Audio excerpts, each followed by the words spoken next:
Assalamualaikum, this is Maria Arshad here and I welcome you to my YouTube channel Chemistry Felix. In this video I will tell you about aromatic, anti-aromatic or non-aromatic compounds.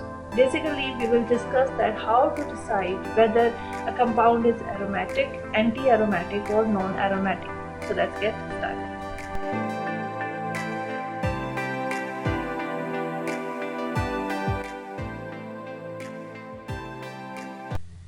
Aromatic compounds, सबसे पहले हम देख लेते हैं कि aromatic, anti aromatic or non aromatic compounds होते क्या हैं और उनको देखने का क्राइटेरिया क्या होता है, ताकि हम उनको इजीली बता सके कि कौन सा कंपाउंड है वो एरोमेटिक है और कौन सा नहीं है। सो एरोमेटिक कंपाउंड्स कोई भी ऐसा साइक्लिक कंपाउंड जो कि केमिकली रिजेंबल करे बेंजीन के साथ, एक्सपेरिमेंटल पॉइंट ऑफ व्यू के लिहाज से भी और थेरेटिकल पॉइंट ऑफ व्यू के लिहाज से भी, उसको हम कहते हैं aromatic compound. Criteria for aromaticity basically क्या होता है कि जब भी हमने कोई देखना हो कंपाउंड कि वो एरोमेटिक है कि नहीं, तो हम ये चंद चीजें देखेंगे। सबसे पहले हम देखेंगे कि वो साइक्लिक होना चाहिए, प्लेनर स्ट्रक्चर उसका होना चाहिए, मींस एक प्लेन में होना चाहिए। Each atom is sp2 hybridised, वो जो कंपाउंड हो उसका हर एटम sp2 हाइब्रिडाइज्ड होना चाहिए। Have unhybridized p orbital for the delocalization of pi electrons, उनके अंदर unhybridized p orbital होने चाहिए ताकि pi electron delocalize कर सके। वो स्टेबल कंपाउंड होना चाहिए और हक्कल रूल को ओबे करे। मींस कोई भी ऐसा कंपाउंड जिसमें ये सारे क्राइटेरियाज को फॉलो करेगा वो एरोमेटिक कंपाउंड होगा। हक्कल रूल अब हम देखते हैं कि क्या होता है। According to Hückel rule, all those cyclic planar conjugated compounds are aromatic which contain 4n+2 pi electrons. According to Hückel rule ये है कि वो सारे कंपाउंड साइक्लिक प्लेनर और कॉन्जुगेटेड कंपाउंड्स जो कि 4n+2 pi इलेक्ट्रॉन्स जिनके अंदर होंगे वो बेसिकली एरोमेटिक कंपाउंड्स होंगे। सो 4n+2 pi इलेक्ट्रॉन्स अगर हम देखें तो n 0 1 2 3 4 5 कुछ भी हो सकता है। अगर हम ये वैल्यूज पुट करके देखें तो इसमें हमारे पास आएगा 2 pi electrons, 6 pi electrons, 10 pi electrons. Means कि वो वाले सारे साइक्लिक प्लेनर कॉन्जुगेटेड कंपाउंड्स जिनके अंदर 2 6 10 14 या सो ऑन pi इलेक्ट्रॉन्स होंगे वो सारे के सारे एरोमेटिक कंपाउंड होंगे। So let us take the example of benzene. Benzene अगर हम देखें, हम कहते हैं कि बेंजीन एरोमेटिक होता है। अब देखते हैं कि क्या बेंजीन वो सारे क्राइटेरिया को फॉलो करते हैं जो भी हम पढ़ चुके हैं। तो हमने बोला कि साइक्लिक, बेंजीन साइक्लिक है, प्लेनर, कॉन्जुगेटेड भी है, double bond, single bond, double bond इसमें आ रहे हैं। Each carbon atom of benzene is sp2 hybridised. उसके बाद हम कहते हैं इसमें पाई इलेक्ट्रॉन्स को काउंट करते हैं। अगर यहां पर एक पाई मींस ये पाई बॉन्ड बना हुआ तो 1 2 3 4 5 6, तो इसमें कितने हैं? 6 पाई इलेक्ट्रॉन्स हैं जो कि हक्कल रूल को फॉलो कर रहा है और benzene is a stable compound. So हम लोगों ने ये रिजल्ट निकाल लिया कि benzene is aromatic compound. Next अब हम देखते हैं कि एंटी एरोमेटिक कंपाउंड्स कौन से होते हैं।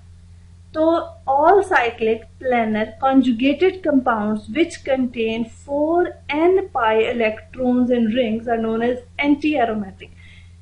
एरोमेटिक कौन से होते हैं? जो कि 4n+2 pi electrons सिस्टम को फॉलो करते हैं। और एंटी एरोमेटिक क्या है? जो कि 4n pi इलेक्ट्रॉन्स रूल को फॉलो करेंगे। 4n pi, सो अगर 4n pi देखिए इसमें भी n 1 2 3 4 कुछ भी हो सकता है। अगर हम इनकी वैल्यूज पुट करें तो हम ये चेक करेंगे कि 4 पाई इसमें कितने आ जाएंगे? 4 पाई इलेक्ट्रॉन्स 8 12 और 16, जबकि उसमें क्या थे? 2 6 10 14। और ये क्या है? 4 8 12 16। तो जो 4 8 12 16 रूल को फॉलो करेगा वो हमारे पास एंटी एरोमेटिक कंपाउंड्स होंगे। तो let us check the example of cyclobutadiene. हम कहते हैं ये साइक्लिक है, प्लेनर है, कॉन्जुगेटेड है क्योंकि double bond, single bond, double bond इसमें भी है, कॉन्जुगेटेड है। Each carbon atom is sp2 hybridised और अगर इसके पाई इलेक्ट्रॉन सिस्टम को देखा जाए तो एक इलेक्ट्रॉन इस कार्बन के पास, एक इसके पास है, एक इसके पास, एक इसके पास, यानी कि 4 पाई इलेक्ट्रॉन सिस्टम है और 4 पाई इलेक्ट्रॉन सिस्टम हक्कल रूल में नहीं आता, ये 4n पाई इलेक्ट्रॉन सिस्टम को फॉलो कर रहा है। So it is anti aromatic. Cyclobutadiene जो है वो एंटी एरोमेटिक कंपाउंड है। उसके बाद आ जाते हैं non aromatic compounds. Non aromatic compounds basically हम कहेंगे कि वो सारे compounds which do not follow one or more of the above criteria. जितने भी हम लोगों ने ऊपर क्राइटेरिया पढ़ा है एरोमेटिक और एंटी एरोमेटिक के लिए, अगर उनमें से कोई भी एक भी अगर मिसिंग हो गया तो वो एरोमेटिक एंटी एरोमेटिक की कैटेगरी से आउट हो जाएगा और वो नॉन एरोमेटिक कंपाउंड्स में आ जाएगा। अब अगर हम देखते हैं डिफरेंस, इन तीनों का अगर डिफरेंस करें सो एरोमेटिक और एंटी एरोमेटिक में जस्ट डिफरेंस यही है इसके पाई इलेक्ट्रॉन सिस्टम का। 4n+2 पाई इलेक्ट्रॉन्स जो हैं वो एरोमेटिक होते हैं कंपाउंड्स और जिनमें 4n पाई इलेक्ट्रॉन्स होते हैं वो एंटी एरोमेटिक होते हैं। और अगर नॉन एरोमेटिक चेक करें तो हम कहते हैं साइक्लिक, एसाइक्लिक, कुछ भी हो सकता है, प्लेनर भी हो सकता है, नॉन प्लेनर भी हो सकते हैं, कॉन्जुगेटेड भी हो सकते हैं, नॉन कॉन्जुगेटेड भी हो सकते हैं। At least one atom is sp3 hybridised. यहां पर हमने बोला था कि every atom is sp2 hybridised. इसमें यह है कि at least one atom is sp3 hybridised और इसमें इलेक्ट्रॉन्स कौन से होते हैं? 3, 5, 7, 9 पाई इलेक्ट्रॉन सिस्टम होता है इसमें। और अगर स्टेबिलिटी की बात करें तो हम कहते हैं कि एरोमेटिक कंपाउंड्स ज्यादा स्टेबल होते हैं, एंटी एरोमेटिक कंपाउंड्स अनस्टेबल होते हैं और नॉन एरोमेटिक कंपाउंड्स रेगुलर होते हैं।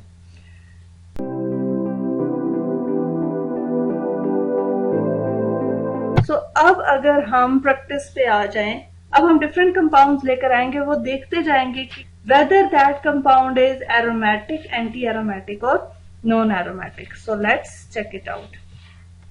सबसे पहले है हमारे पास साइक्लोप्रोपिनाइल केटाइन।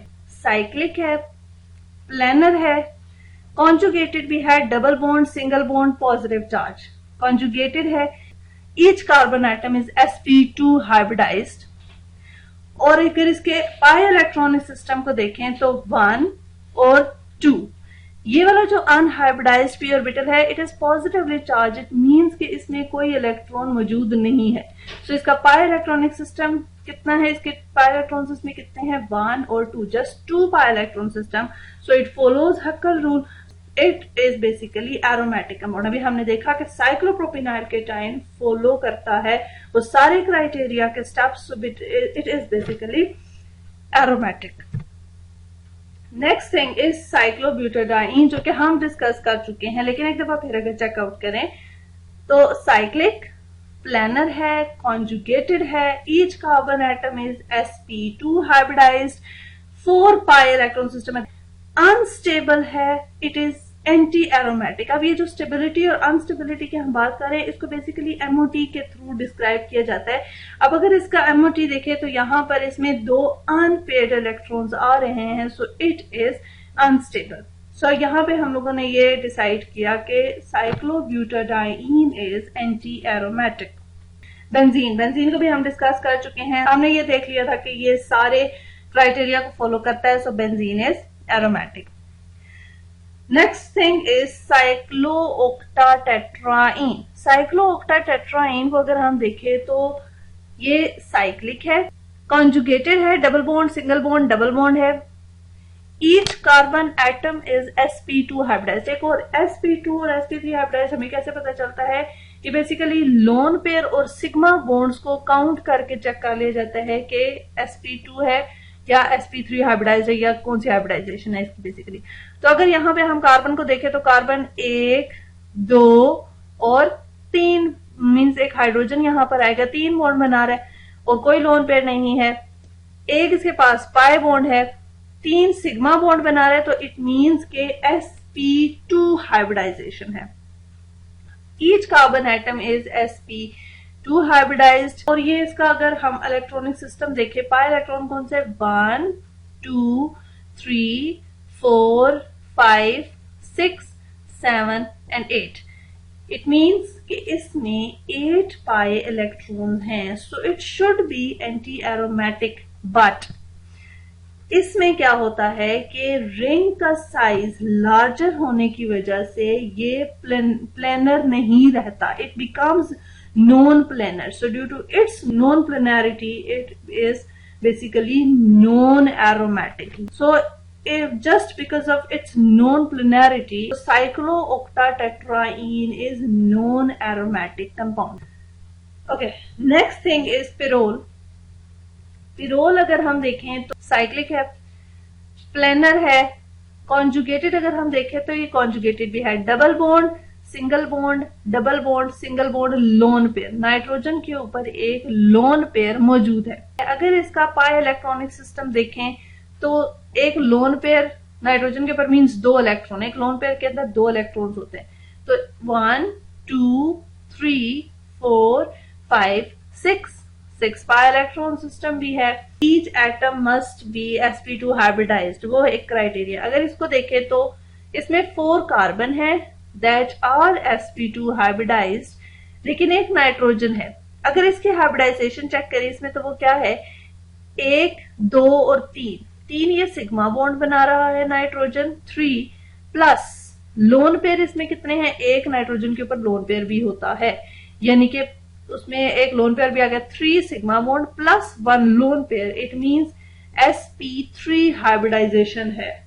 sp3 यानी कि तो यहां से हमें लग रहा है कि it should be non aromatic, क्योंकि एक इसमें नाइट्रोजन जो है वो sp3 हाइब्रिडाइज्ड है. बट जब इसकी रेजोनेंस होती है, इसका ये लोन पेयर मूव करेगा यहां पर, ये वाला जो बॉन्ड है ये रेजोनेट कर जाएगा इधर, इसके ऊपर आकर इसके ऊपर आ जाएगा नेगेटिव चार्ज. तो मींस ये बनेगा रेजोनेटिंग स्ट्रक्चर, यहाँ पे आया पॉजिटिव चार्ज और इधर आ गया negative charge.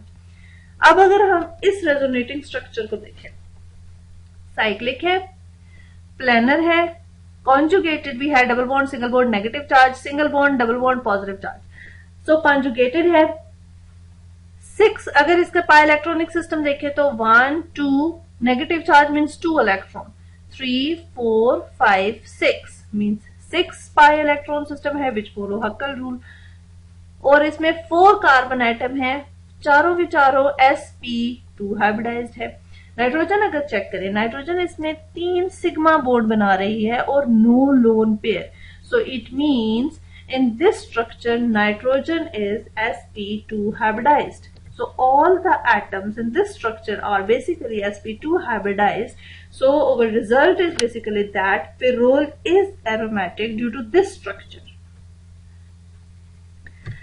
Next thing is furan. फ्यूरैन की अगर हम बात करें तो साइक्लिक है, प्लेनर है, कॉन्जुगेटेड अगर देखें double bond single bond double bond single bond lone pair means conjugated है.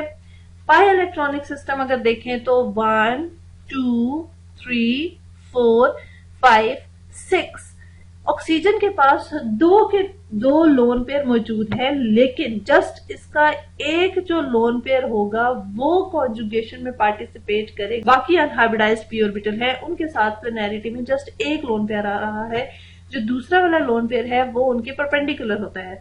सो ये वाला लोन पेयर पार्टिसिपेट नहीं करेगा, इनमें से ये वाला लोन पेयर जो है ये पार्टिसिपेट करेगा.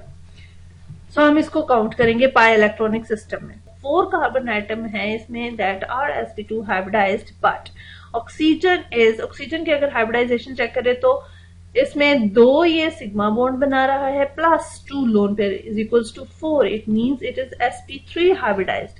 सो it should be non aromatic. हम इसके रेजोनेटिंग स्ट्रक्चर देखिए, ऑक्सीजन के ऊपर लोन पेयर है, जब वो रेजोनेट करके आएगा इधर, ये वाला बॉन्ड शिफ्ट हो जाएगा इधर, तो यहाँ पर नेगेटिव चार्ज आ गया और ऑक्सीजन के ऊपर आ गया पॉजिटिव चार्ज. और अगर अब हम इस रेजोनेटिंग स्ट्रक्चर को देखें तो ये साइक्लिक भी है, प्लेनर भी है, कॉन्जुगेटेड भी है. 6 पाई इलेक्ट्रॉन सिस्टम है, 1 2 3 4 5 6 पाई इलेक्ट्रॉन सिस्टम है. 4 कार्बन एटम sp2 हाइब्रिडाइज्ड है. ऑक्सीजन की अगर हाइब्रिडाइजेशन देखें तो 2 सिग्मा बॉन्ड और 1 lone pair, it means equals to 3. That is sp2 hybridization. So oxygen भी sp2 hybridized है. So in this structure basically every compound is sp2 hybridized. So all the criteria are being followed. So Furan is aromatic because of this. Next चीज है हमारे पास वो आ जाएगा thiophene. Thiophene भी it is just similar to that of furan. अगर हम इसका देखें तो ये भी बेसिकली इसी तरह है, साइक्लिक है. इसके भी दो लोन पेयर है. सल्फर आ जाता है इसमें. सल्फर के ऊपर भी दो लोन पेयर होते हैं. एक लोन पेयर जो होगा वो पार्टिसिपेट करेगा कॉन्जुगेशन में और जो दूसरा वाला होगा वो नहीं करेगा because it is not planar to that unhybridised p orbitals. और ये वाले 4 कार्बन एटम्स है इसमें that are sp2 hybridised, but sulphur is sp3 hybridised. It should be not aromatic, but इसका जो रेजोनेटिंग स्ट्रक्चर है, अगर उस रेजोनेटिंग स्ट्रक्चर को चेक किया जाए तो इसमें ये वाला बॉन्ड जो इसका लोन पेयर है वो शिफ्ट कर जाएगा यहाँ पर और ये वाला बॉन्ड शिफ्ट हो जाएगा इधर, जस्ट लाइक फ्यूरान. यहाँ पर सल्फर sp2 हाइब्रिडाइज हो गया. So just because of this resonating structure thiophene becomes aromatic. So we will say that thiophene is aromatic due to this structure. Next thing is pyridine. pyridine की अगर हम बात करें तो साइक्लिक है. pyridine में यहाँ पर भी नाइट्रोजन मौजूद है और उसका एक लोन पेयर है, but this lone pair will not participate in conjugation as it is out of the plane of that unhybridized p orbitals. So it will not participate in conjugation. So अगर हम यहाँ पर देखें तो ये cyclic है, planar है, conjugated भी है, double bond single bond double bond है. Each atom is sp2 hybridise. अगर यहाँ पर हम कार्बन तो हमें नजर आ रहा है कि सारे sp2 हाइब्रिडाइज. अगर नाइट्रोजन को देखें तो ये 2 सिग्मा बॉन्ड बना रहा है और एक lone pair is equals to क्या हुआ 2 + 1 इज इक्वल्स टू 3, यानी कि sp2 हाइब्रिडाइजेशन है. मींस कि nitrogen is also sp2 hybridised. So और अगर पाई इलेक्ट्रॉनिक सिस्टम देखें तो 1 2 3 4 5 एंड 6 पाई इलेक्ट्रॉनिक सिस्टम. ये वाला लोन पेयर पार्टिसिपेट नहीं करेगा कॉन्जुगेशन में. सो 6 पाई इलेक्ट्रॉन सिस्टम आ गए. सो हमारे पास रिजल्ट क्या है कि ये सारे क्राइटेरिया को फॉलो कर रहा है. So pyridine is an aromatic compound. Next structure is cyclopentadiene. Cyclopentadiene को अगर हम देखें, साइक्लिक है, प्लेनर है. अगर इसमें कॉन्जुगेशन देखें तो double bond single bond double bond and तो आगे conjugation means in such respect it is basically non conjugated. So result इसका क्या मीन्स एक क्राइटेरिया खत्म. क्राइटेरिया इसने फॉलो नहीं किया. सो 1,3-साइक्लोपेंटाडाइन इज नॉन एरोमेटिक. इसमें यार नॉन एरोमेटिक हो गया क्योंकि इसमें कॉन्जुगेशन ही नहीं हो रही. और अगर देखें carbon atom, 4 carbon atoms are sp2 hybridised but 1 carbon atom is sp3 hybridized, जो कि हमने बोला था कि every atom must be sp2 hybridized. So इसमें ये sp3 hybridized है, so ये क्राइटेरिया को फॉलो नहीं कर रहा. So 1,3-साइक्लोपेंटाडाइन is non aromatic. उसके बाद अगर हम कहते हैं 1,3-साइक्लोपेंटाडाइइनाइल एनाइन, अगर कोई भी बेस ऐड करके 1,3-साइक्लोपेंटाडाइन के अंदर से एक हाइड्रोजन को एब्स्ट्रैक्ट कर लेते हैं एज अ प्रोटॉन, तो वो अपने इलेक्ट्रॉन्स दे के निकल जाएगा. अब वो जो उसके इलेक्ट्रॉन होंगे वो बेसिकली पार्टिसिपेट करेंगे कॉन्जुगेशन में. सो अब अगर हम इस चीज को चेक करते हैं तो ये क्या है बेसिकली. अब मींस अगर उसके एनाइन को चेक करते हैं, 1,3-साइक्लोपेंटाडाइनाइल एनाइन को चेक करें तो साइक्लिक है, प्लेनर भी है, कॉन्जुगेशन भी इसमें होगी क्योंकि double bond single bond double bond single bond negative charge. So ये क्या होगा, इसमें कॉन्जुगेशन भी होगी, कॉन्जुगेटेड भी है. और अगर इलेक्ट्रॉनिक सिस्टम देखें तो 1 2 3 4 5 6 pi electron, it follows Hückel rule. और अगर देखें तो each carbon atom is sp2 hybridised. यहाँ पे देख के कॉन्जुगेशन भी हो सकती है. Each carbon atom is sp2 hybridised. So cyclopentadienyl anion is aromatic. Next thing is 1,3,5-साइक्लोहेप्टाट्राइन.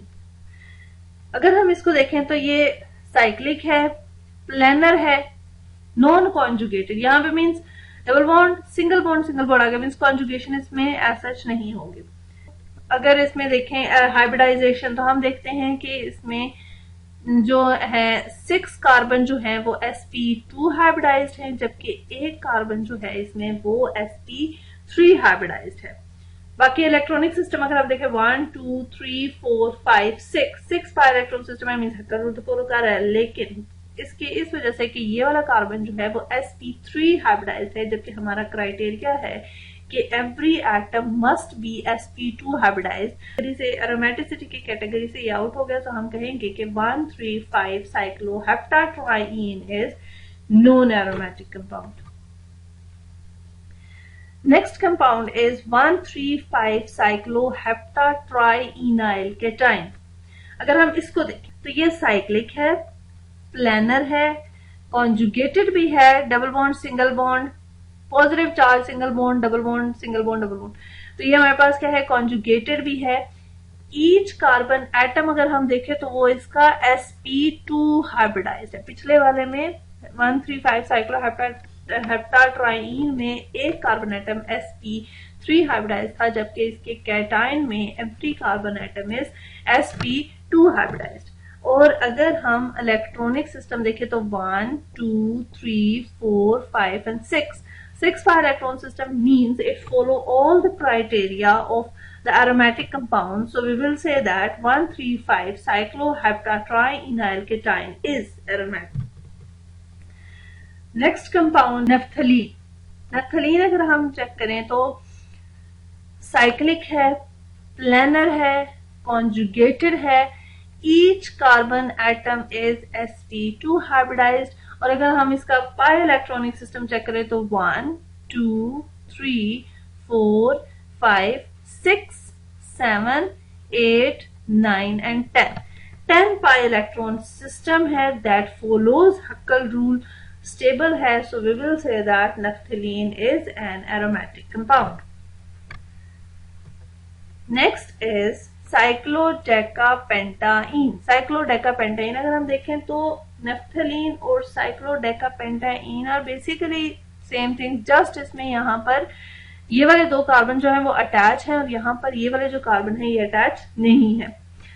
सो अब देखते हैं कि क्या डिफरेंस आता है। अगर हम देखें तो ये भी साइक्लिक है, कॉन्जुगेटेड है, each carbon atom is sp2 hybridised, electronic system 10 pi electron system है, फॉलो सर्कल रूल, लेकिन ड्यू टू द रिपल्शन यहाँ पर हम देख रहे हैं कि यहाँ पर नेफ्थलीन में ये दो कार्बन जो थे वो आपस में अटैच थे और यहाँ पर ये आपस में अटैच नहीं है और यहाँ पर जस्ट हाइड्रोजन लगे हुए हैं। सो हम यहाँ पर देखेंगे कि due to the repulsion and the non bonded interaction of the electronic clouds of these hydrogen structure it do not remain basically planar। ये मतलब प्लेनर नहीं रहेगा इन दोनों हाइड्रोजन के अंदर रिपल्शन की वजह से। This structure become like this.